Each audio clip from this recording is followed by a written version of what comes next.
no debt. I call the honourable member Nikki Wagner. Thank you very much, Mr Chair. It's my pleasure to stand and discuss this Local Government Act 2002 Amendment Bill. And as we talk to Part 1 in the committee stage, I want to talk about the Minister's Supplementary Order Paper. Now, this Supplementary Order Paper mainly focuses on two areas. These were the two areas that were of great interest to submitters and generated good debate within the Select Committee. The first is to do with the legislation around the Minister's ability to intervene in local government, and the second concerns the provisions and regulations relating to the reorganisation of local government.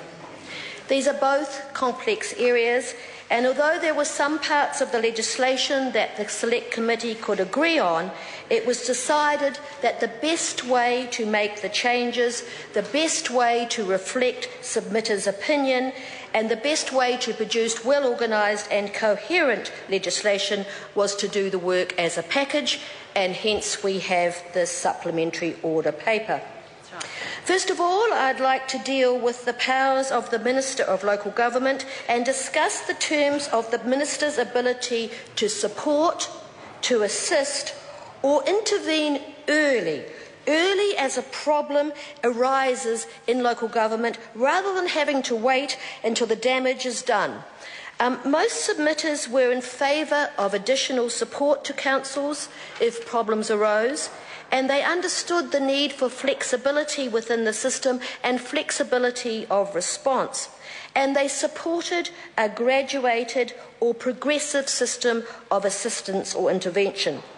I suppose it really reflects the old "a stitch in time can save nine," trying to proactively deal with issues before they get out of control.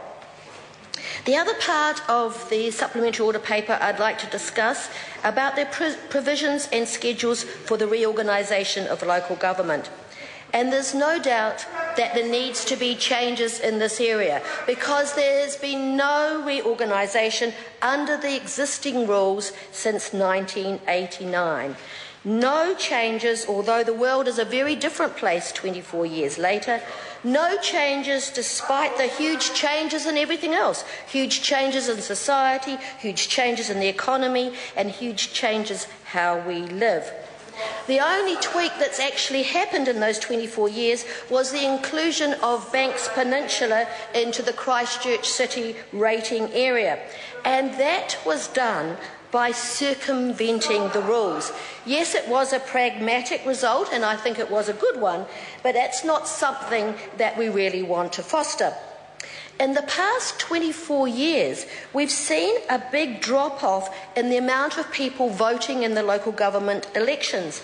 And I wonder if that is partially to do with the fact that ratepayers have had no real say in the shape of their local government council. Sure, they can vote for their councillors, they can vote them in and out, but if the structure is not fit for purpose, and it would be better and more cost-effective in a different configuration, they can do absolutely nothing. Councils have been stuck in a 24-year time warp. If the structure wasn't optimal in 1989, ratepayers have just had to live with it. This bill gives them the democratic right to discuss the shape of their councils, and we know that some areas are keen to do just that. Just this week, Wairarapa councils voluntarily have all agreed to support a joint move towards a single unitary authority. This is their democratic right, and I hear the opposition saying they don't like the grassroots making their own decisions, but on this side of the House we support them. This legislation will allow those councils to work together through a joint process that can deliver them what their local ratepayers are asking for. Now, of course, there was debate about how this should work to make sure that local democracy is enhanced rather than stifled, and I think we've come up with a pretty good model. But after reading the submissions, some of those that were concerned... Mr Chair. I call the honourable member Nikki Wagner. Thank you very much. After reading the submissions, some of those that were concerned about testing the model through a vote, and to make sure that there was enough time to raise a petition.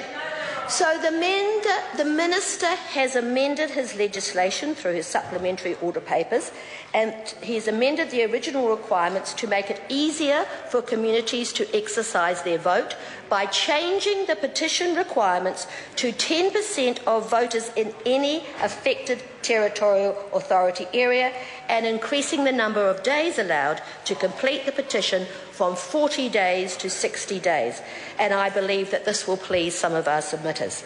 Now, the mechanism for reorganisation is a two-stage process through which the Local Government Commission determines the preferred option for reorganisation, and these options can come from anywhere within the community.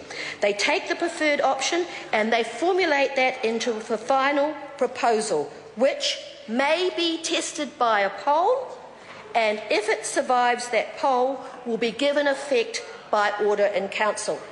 The Commission then develops a reorganisation scheme to implement the final proposal, and that is given effect to by order in council. I believe that this reorganisation process increases local democracy by giving local people a say in the shape of their local council that hasn't been available for 24 years. I commend the supplementary order paper to the House. The Honourable Annette King, a point of order. Mr Speaker, I should have done this at the end of my contribution. I wish to table the New Zealand Institute of Economic Research paper, Is Local Government Fiscally Responsible?